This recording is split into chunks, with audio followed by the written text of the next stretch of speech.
Maids of Honors, we wrote this speech together. That's why we are all up here.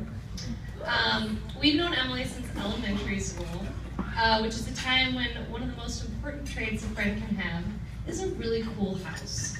Emily had the coolest house. She had a pool, she had a hot tub, she had a big screen TV, she had cable, and that weird Canadian channel that always seemed to be playing Degrassi marathons every time I wanted to hang out. Drake! And she had an older brother.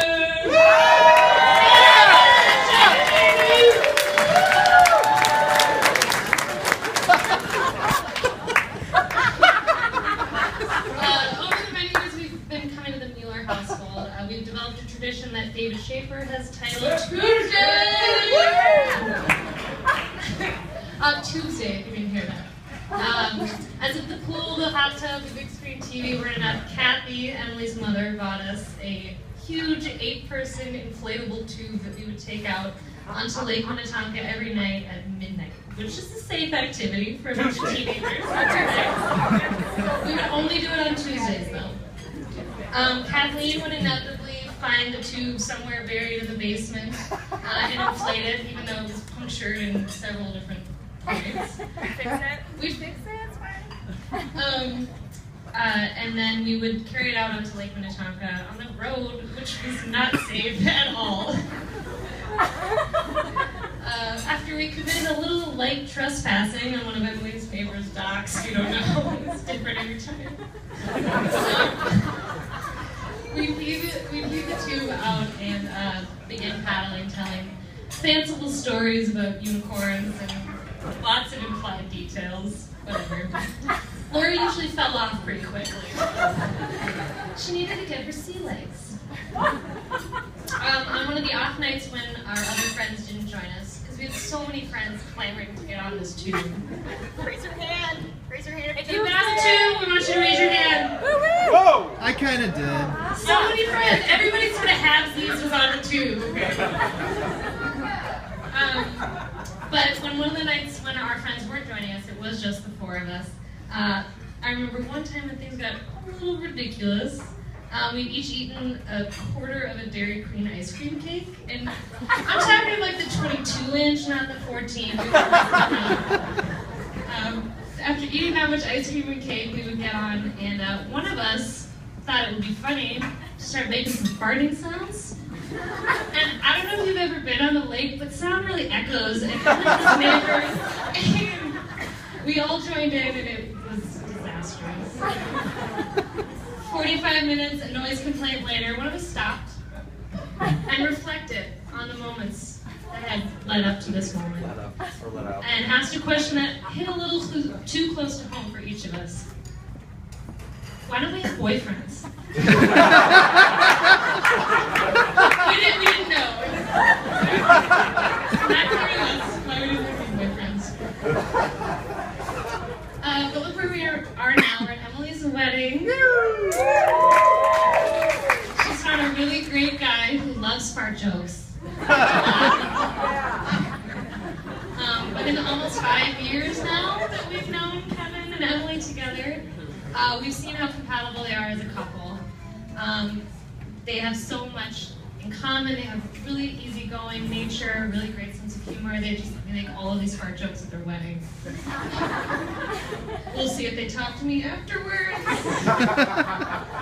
And they're both incredibly intelligent. Kevin is going to be a physician's assistant coming up here. Yeah. Emily will be a pharmacist. Which is great news for all of us looking for some drugs.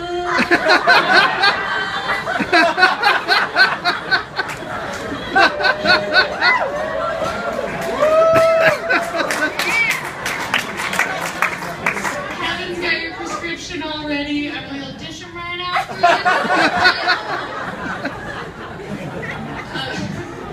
Seriously, we know they will both excel professionally.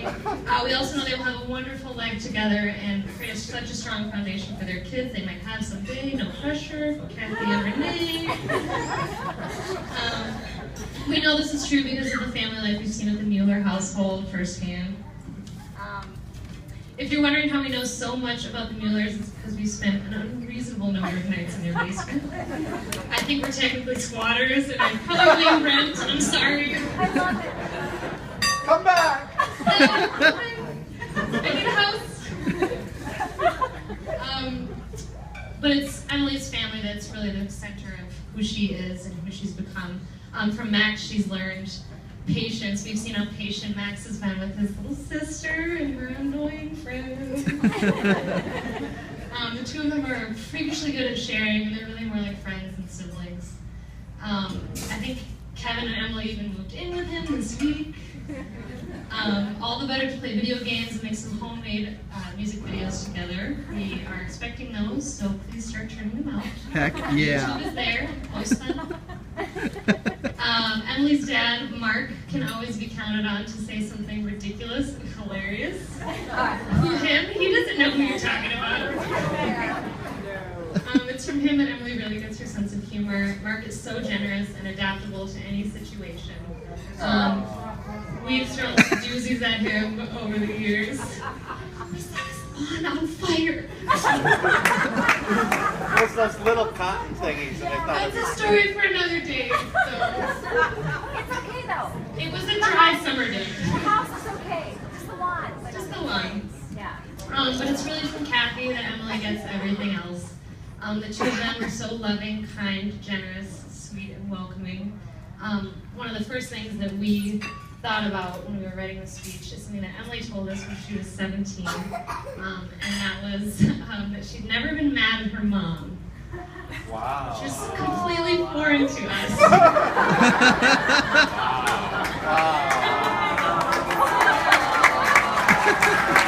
What about her dad?